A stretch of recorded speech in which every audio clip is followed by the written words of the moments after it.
골로새서는 사도 바울이 로마 감옥에 첫 번째 투옥되어 2년 동안 있으면서 쓴 에베소, 빌립보, 골로새, 빌레몬 이 네 개의 옥중 서신 중에 하나입니다. 바울은 3차 선교 여행을 통해서 수많은 교회들 이 소아시아 지역에 개척되는 것을 보았는데, 사실 바울은 이 3차 전도 여행 동안에 에베소에만 있었습니다. 그러나 이 에베소 두란노 서원에서 2년 동안 복음을 외칠 때 수많은 사람들이 거기에 방문했다가 바울을 통해서 예수를 믿고 또 훈련을 받고 각 지역으로 파송돼서 수많은 교회들이 개척이 되었던 것입니다. 이 바울과 그의 제자를 통해서 수많은 교회를 개척했던 그 초대교회들이 주로 지금의 터키 지역에 많이 있는데요, 불행히도 터키의 8천만 명의 국민들 가운데 개신교 교인들이 6천 명밖에 되지 않는 0.0001%도 되지 않는, 그리고 지금은 99.5%가 무슬림으로 지금 변해 있습니다. 그런데 놀라운 일은 지난 몇 년 사이에 하나님께서 놀라운 일을 하고 계시는데, 마치 사도 바울의 전도 여행을 통해서 많은 교회가 개척이 됐던 그 역사가 지금 일어나고 있다는 겁니다. 저희가 그 앙카라 지역에 가서 터키에서 가장 큰 교회를 방문을 했습니다. 가장 큰 교회가 지금 터키인 180명이 출석을 합니다.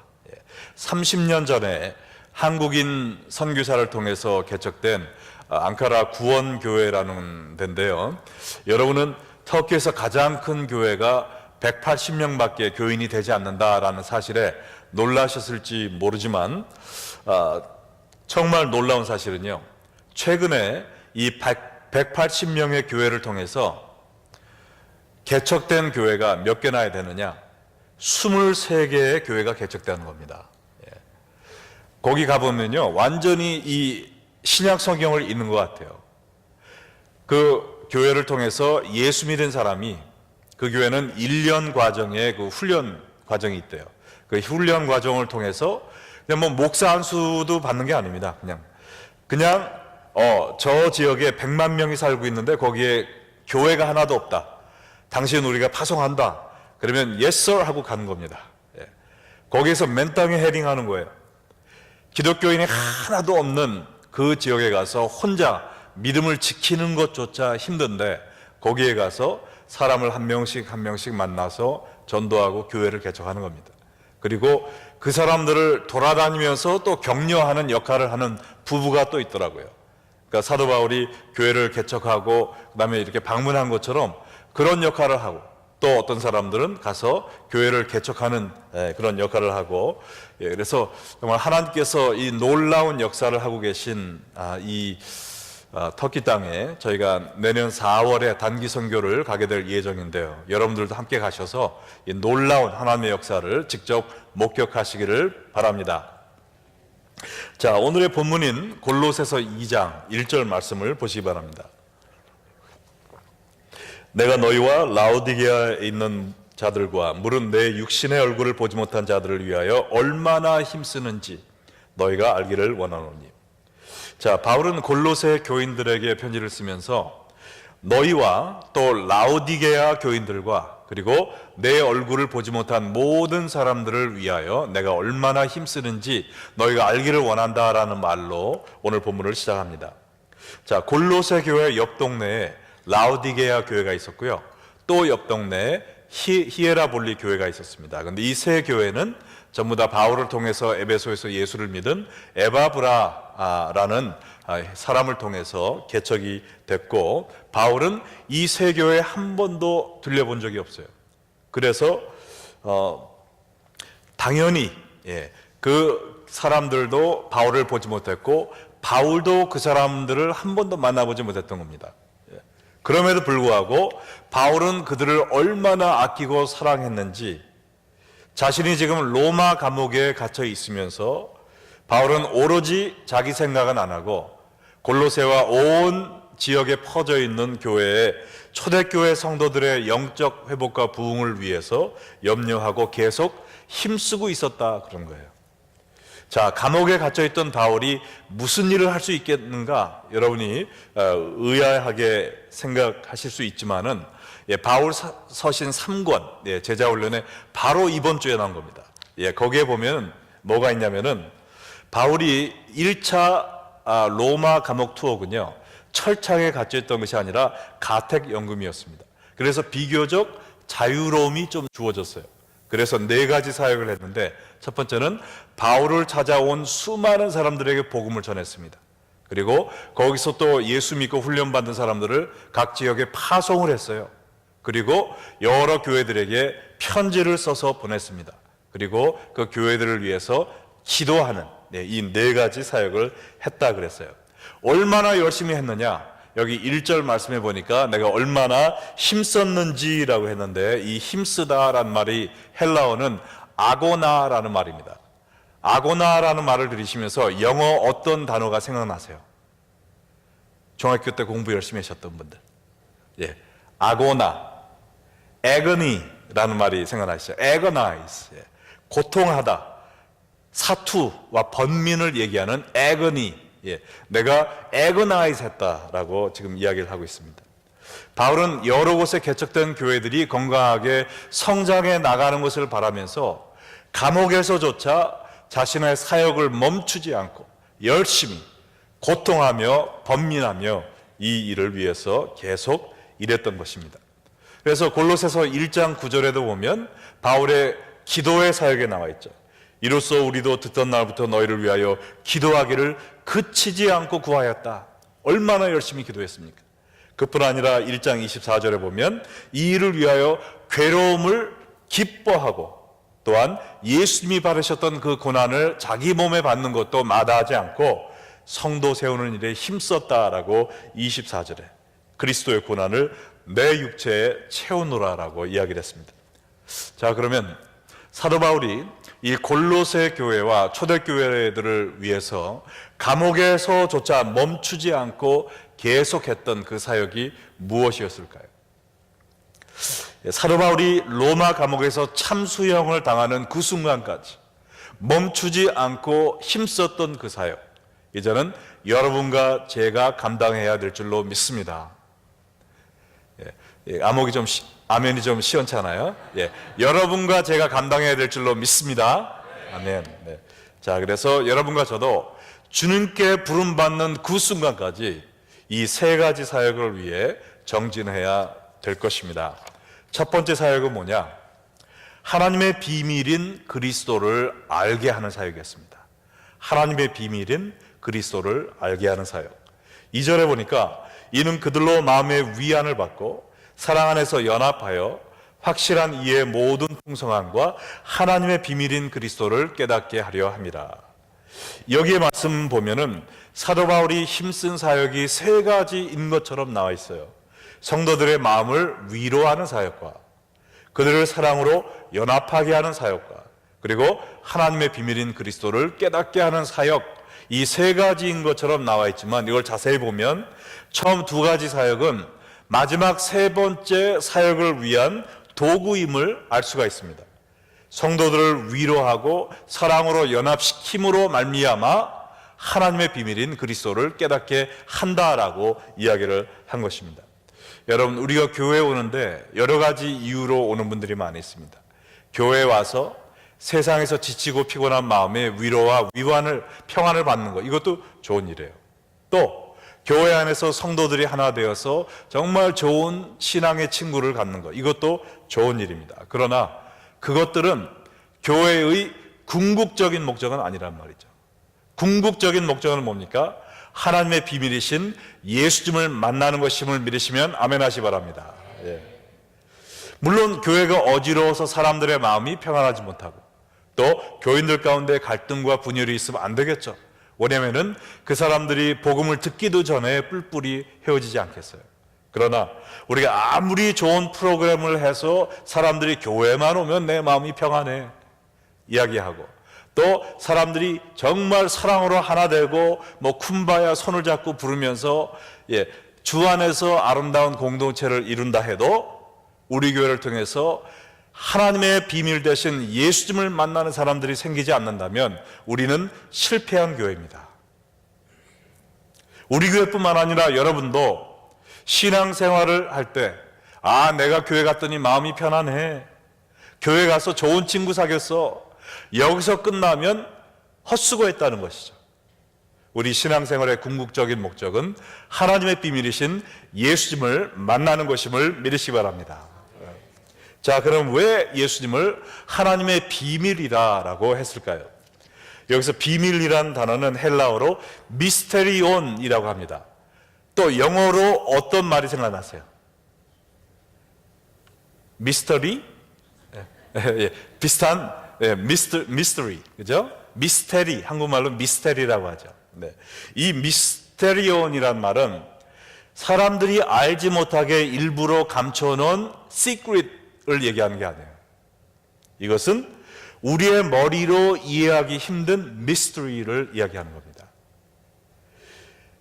예수님은 우리의 구원을 위해 하나님께서 준비하시고 하나님의 때에 보내주신 우리의 구원을 위한 하나님의 비밀 병기였습니다. 할렐루야. 근데 이것은 우리의 머리로 이해할 수가 없단 말이죠. 성령님이 보여주셔야 알 수 있는 겁니다.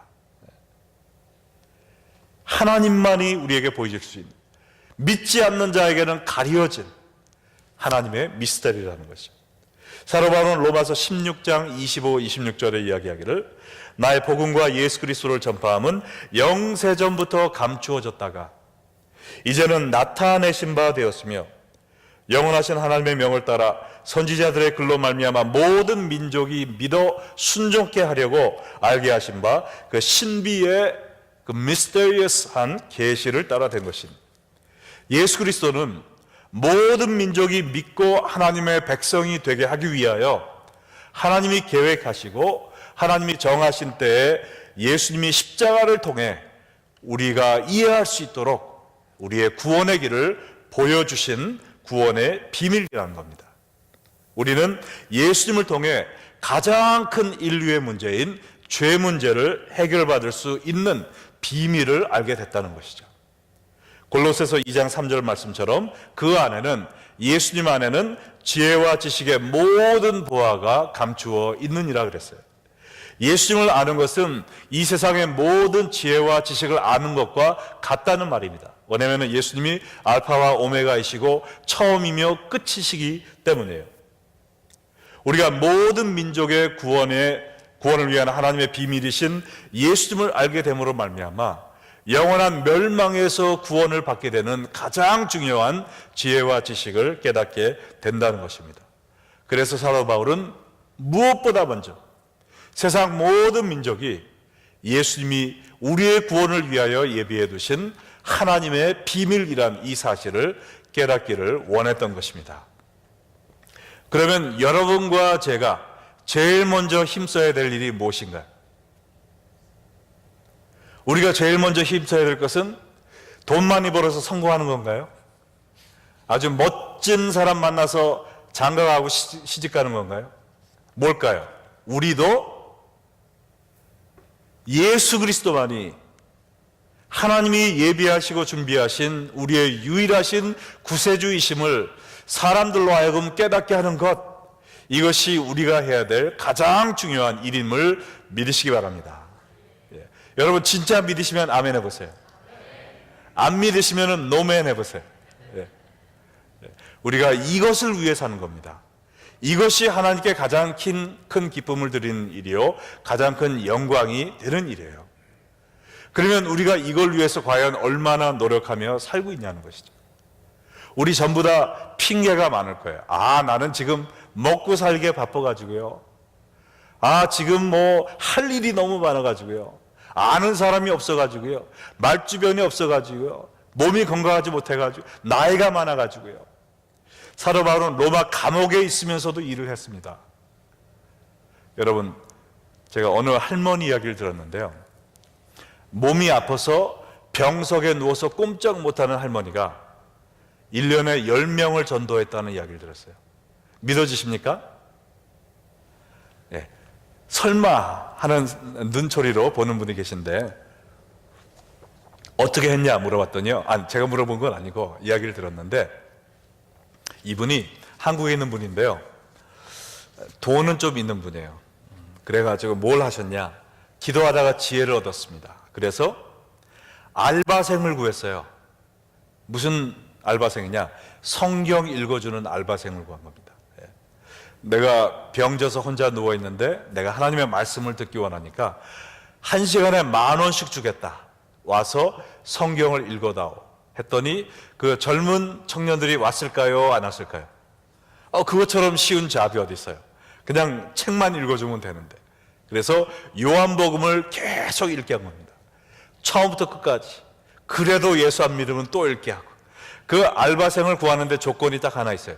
예수 안 믿는 청년. 네, 구하는 겁니다. 그래서 시간당 만 불이 아니라 10,000원을 주면서 계속 읽게 하는데, 막 요한복음 3장에 가서 요한복음 3장 16절을 읽으면서 나중에는 막 울먹울먹 거리더라는 것이죠. 그러면서 할머니, 저도 예수 믿고 싶은데 어떻게 예수 믿을 수 있어요? 하면은 병석에 누워서 예수님을 영접하도록 이끈 것만 해도 청년 10명이라는 겁니다. 할렐루야. 예수 믿으면 어떻게 될까요? 미안하지만 파이어 돼가지고 교회 잘 다녀라, 이렇게 인도해주고 또 구하는 겁니다. 예수 안 믿는 청년 구해서 시간당 10,000원 주고 또 성경 읽히게 하고, 자기도 성경 듣고 또 전도하고. 얼마나 좋아요. 병석에 누워있는 할머니가 1년에 10명을 전도할 수 있다면 여러분과 저는 얼마나 더 많은 영혼을 전도할 수 있겠습니까?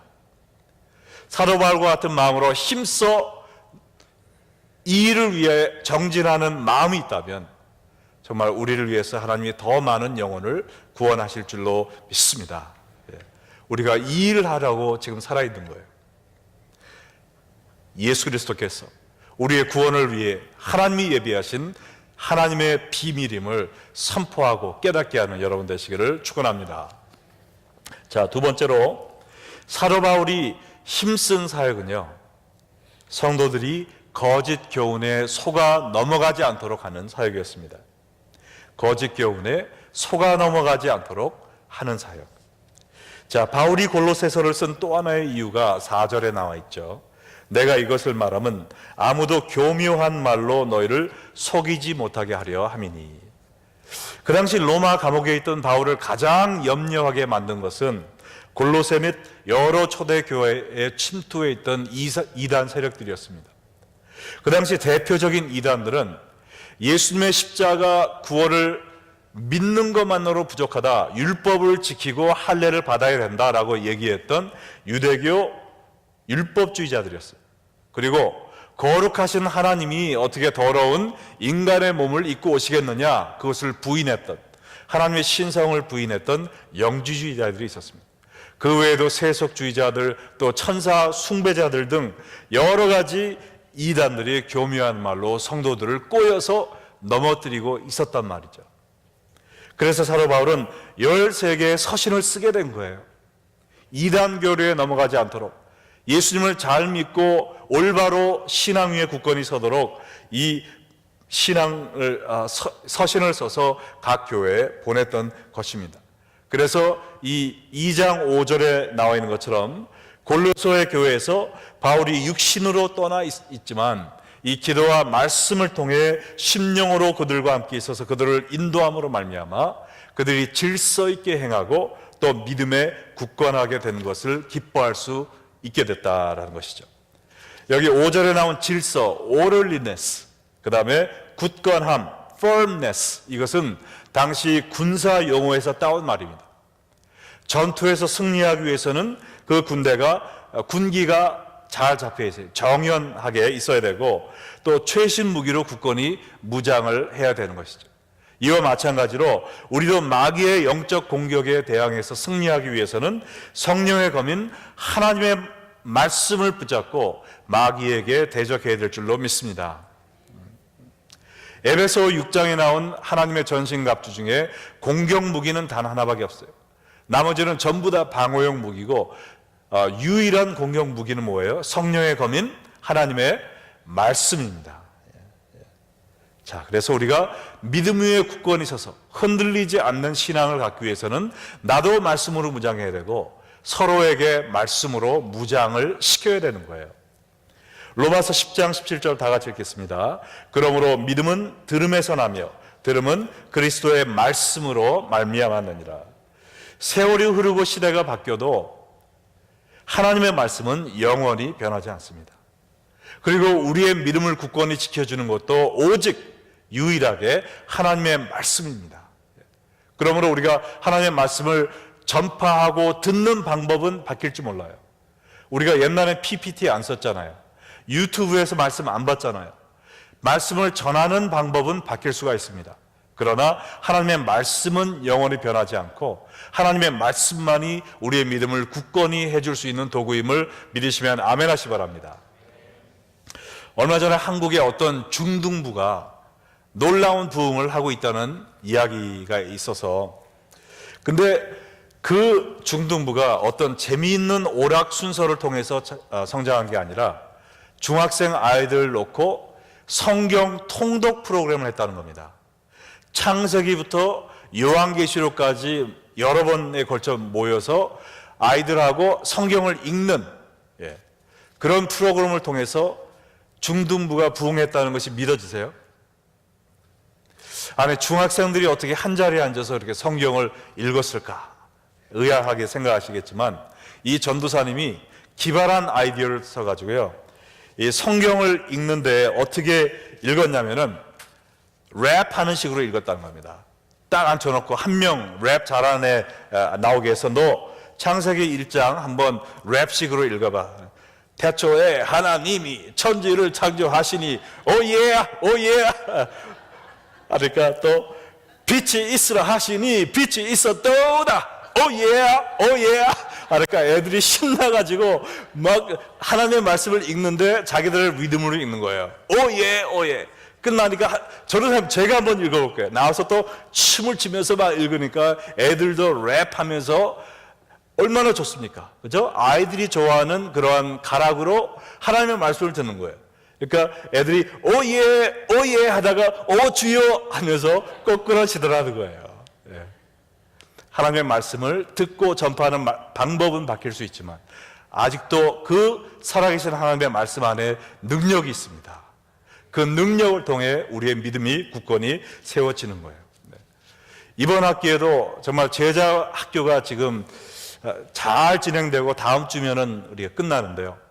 막 다른 클래스는 7시 반에도 하고 저희는 8시라서 지나가다 보면은 그냥 방마다 꽉꽉 찬 겁니다. 꽉꽉 찼는데 거기도 막 얼마나 맛있는 음식을 많이 준비해 오는지, 어제는 막 불고기 냄새가 나가지고 제가 공부하는데 참 시험을 많이 받았어요. 우리 클래스가 참 힘들었습니다. 근데 그냥 얼굴이 다 달덩이처럼 환해가지고 기쁨으로 말씀을 공부하고 웃음소리도 나고, 그 끝나고 갈 때도 너무나 또 저한테 와서 그 성도들이 참 너무나 기뻐 은혜 많이 받았다라고 얘기하고, 또 인도하시는 평신도들도 너무 좋았다는 거예요. 너무 기뻤다는 거예요. 인도하면서 내가 너무 많이 더 배웠다는 겁니다. 그래서 어제 수요일 날에 그 인도한 한 분에게 그렇게 좋으셨어요? 다른 사람들 좋아하는 것 같은데 다시 한번 부탁드려야 되겠네요 했더니 그분이 하는 대답이 목사님이 저한테 부탁을 해요? 저는 제가 한 번 더 써달라고 부탁을 하려고 그랬죠. 그냥 기쁨으로 말씀을 서로에게 인도하고 나누고 또 서로 말씀을 모여 공부하고, 이러한 모습 하나님께서 참으로 기뻐하실 줄로 믿습니다. 말씀 위에 굳건히 서서 나만 미혹의 영에 빠져 넘어지지 않는 것이 아니라 서로에게 말씀을 나누고 자녀들에게 말씀을 가르치고 교인들을 또 말씀으로 세워줌으로 말미암아 우리 온 교회가 한 명도 낙오하지 않고 정말 천국에 함께 입성하는 그것, 이것이 사도 바울이 목숨을 걸고 한 일이요 또한 여러분과 제가 목숨을 걸고 해야 될 일인 줄로 믿습니다. 자, 마지막 세 번째로 사도 바울이 끝까지 멈추지 않고 한 사역은 그리스도를 닮은 제자로 장성하게 만드는 일이었습니다. 그리스도를 닮은 제자로 장성하게 되도록.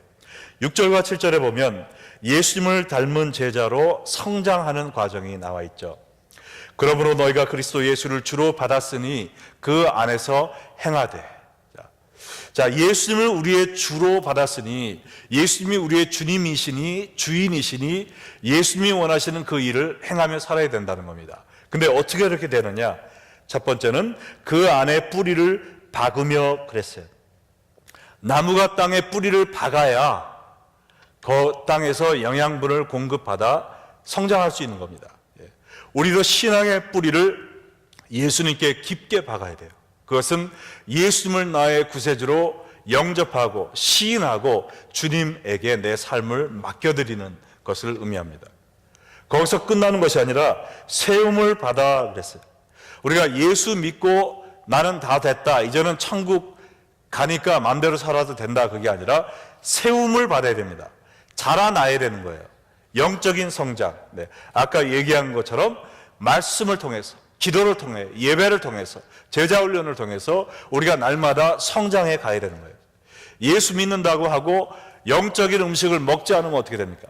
예수 믿는다 하고 내 평생 소원은 드라마 밤새도록 보는 것, 내 평생 소원은 그냥 재밌는 것 다 해보는 것, 내 평생 소원은 그냥 뉴스만 다 쳐다보고 있는 것, 이 세상 사람들 하는 대로 다 하면 영적인 양식을 먹지 않으면 어떻게 자랄 수 있냔 말이에요. 우리가 예수님을 믿을 뿐만 아니라 말씀을, 제자 훈련을 통해서, 또 주일 금요일 설교 말씀을 통해서, 또 성경 통독을 통해서, 새벽 이슬을 통해서, 우리가 구역과 선교를 통해서 말씀과 기도의 힘쓰므로 날마다 세워져 가는, 영적으로 성장하는 여러분 되시기를 축원합니다. 그래야 교훈 받은 대로 믿음의 굳건히 설 수 있게 된다는 거죠. 말씀대로 행하는 삶을 비로소 살 수 있게 된다는 것입니다. 정말 제가 이번에 터키에 가서 적어놓은 게 너무 많아가지고, 저는 이렇게 조금씩 간증을 여러분한테 많이 하려고 하는데요. 앙카라 지역에 가서 이란 난민들 가정교회를 방문했어요. 어느 집에, 아파트의 방 하나, 리빙룸에서 모이는데 주중이었습니다. 근데 일들을 끝내고 뭐 3, 4보 해가지고 한 거의 20명이 모였어요. 그래서 야, 이렇게 좁은데 20명 모니까 꽉 차는데 오늘이 원래 모이는 날인가 보다 하고 물어봤더니 모이는 날이 아니래요. 근데 우리 교회에서 8명이 온다는 이야기를 듣고, 예수 믿는 사람들 보기가 얼마나 힘들어요. 거기 예수 믿는 사람들 보기 위해서 왔다는 겁니다. 그래서 저희가 나누기 전에 먼저 그분들, 여러분들 어떻게 예수님을 믿었는지 너무나 궁금합니다. 100% 무슬림 백그라운드예요. 어떻게 예수 믿었습니까? 저는 듣기를 무슬림 지역에서는 뭐 꿈에 예수님이 환상에 나타나고 뭐 그렇게 해서 많이 믿는다라고 들었는데, 그분들 20명 다 물어봤어요. 그리고 제가 다 녹음까지 해놨습니다. 물어보니까 물론 거기에서 환상을 봤다는 사람도 하나 있었어요. 또 병이 낫는 기적을 체험했다는 사람도 하나 있었어요. 그러나 대부분 모든 사람들은 예수님에 대해 듣고 자기가 말씀을, 성경책을 구해서 말씀을 읽다가 거기에서 믿음의 확신을 가졌다라고 얘기했습니다. 할렐루야. 말씀을 통해 무슬림들도 예수님을 믿더라고요. 비록 감옥에, 거기 뭐 이란 사람들, 지금 터키에 와 있는 사람은요, 감옥에 몇 번씩 갔다 온 사람들이에요, 전부 다. 그런 어려움 가운데, 심하면은 가족이 너는 우리 가족의 수치다 하면서 목을 치는 그러한 어려움 가운데도 불구하고 말씀을 통해서 믿음을 얻었다, 이 말이에요. 그리고 말씀을 통해서 믿음이 굳건해져서 그 힘든 상황 속에서도 신앙을 버리지 않고 승리하며 살더라는 것입니다. 말씀이 우리의 해답입니다. 할렐루야. 왜냐하면 예수님이 곧 말씀이시기 때문에 그래요. 말씀 안에 살아계십니다. 역사하십니다. 그러므로 우리 말씀과 동행할 때 예수님과 동행하는 승리의 삶을 살게 되는 거예요. 그래서 마지막으로 여기에 지금 나온 것처럼 넘치는 감사를 하며 살 수 있겠다는 겁니다. 여러분, 건강한 공동체의 모습은요, 감사가 있는 겁니다. 감사. 건강한 결혼 생활은 뭐예요? 남편과 아내가 서로 쪼우는 게 아니라 고마워요, 감사해요, 이런 말이 많으면 건강한 결혼 생활입니다. 건강한 교회는 뭐예요? 아유, 집사님 감사해요. 전사님 감사해요. 장로님 감사해요. 아니, 내가 더 감사해요. 감사가 넘치는 교회입니다. 건강한 신앙생활은 뭐예요? 하나님께 늘 감사하는 생활이에요. 여러분, 예수 믿는다고 우리 삶에 어려움이 없습니까? 더 많아지죠. 더 많아져요. 그럼에도 불구하고 우리가 감사하며 살 수 있는 이유는 뭡니까? 그 고난과 역경 뒤에 하나님이 서 계심을 믿기 때문에요. 내가 이겨내지 못할 시험을 주지 않으시고, 내가 감당치 못할 시험 당할 때 피할 길을 예배해 주시는 하나님이 있음을 믿기 때문에 감사하는 겁니다. 모든 시험은 우리가 감사할 때 패스되는 거예요. 패스되는 거예요. 네. 로마서 8장 28절 말씀처럼 우리가 알거니와 하나님을 사랑하는 자 곧 그 뜻대로 부르심을 입은 자들에게는 모든 일이 합력하여 선을 이루게 함이라라는 이 말씀을 믿고, 어떤 상황 속에서도 하나님께 감사하며 나가는 그 사람에게 그 시험은 물러간다는 겁니다. 네. 사도 바울은 여러분과 제가 이렇게 감사하는 신앙생활하는 자들이 되기 위하여 감옥에서 목이 잘려지는 그 순간까지 힘써 복음을 전했어요. 우리도 우리 교회 모든 성도들, 우리 가정에 있는 우리 사랑하는 자녀와 남편과 아내가 정말 어떤 일이 있어도 늘 감사하며 하나님께 기쁨의 신앙생활을 하는 그러한 모습이 될 때까지 우리는 주님을 섬기는 일을 멈추지 말아야 될 줄로 믿습니다. 예. 여러분, 사도 바울처럼 여러분 주위에 있는 사람들도 예수 그리스도가 하나님의 비밀이심을 깨닫게 되는 그날까지, 또한 수많은 유혹과 이단 사상이 범람하는 이 세계에서 넘어지지 않고 시험에 들어가지 않도록 우리가 믿음으로 굳건히 그들을 세워줄 수 있는 그 목적을 위해, 또한 우리 주위 사람들이 나부터 해서 그리스도를 닮은 제자로 장성해가는 이 목적을 위해 정말 주님 부르시는 그날까지 쉬지 않고 달려가는 여러분과 제가 되기를 주 예수의 이름으로 축원합니다. 아멘. 다 함께 기도하시겠습니다.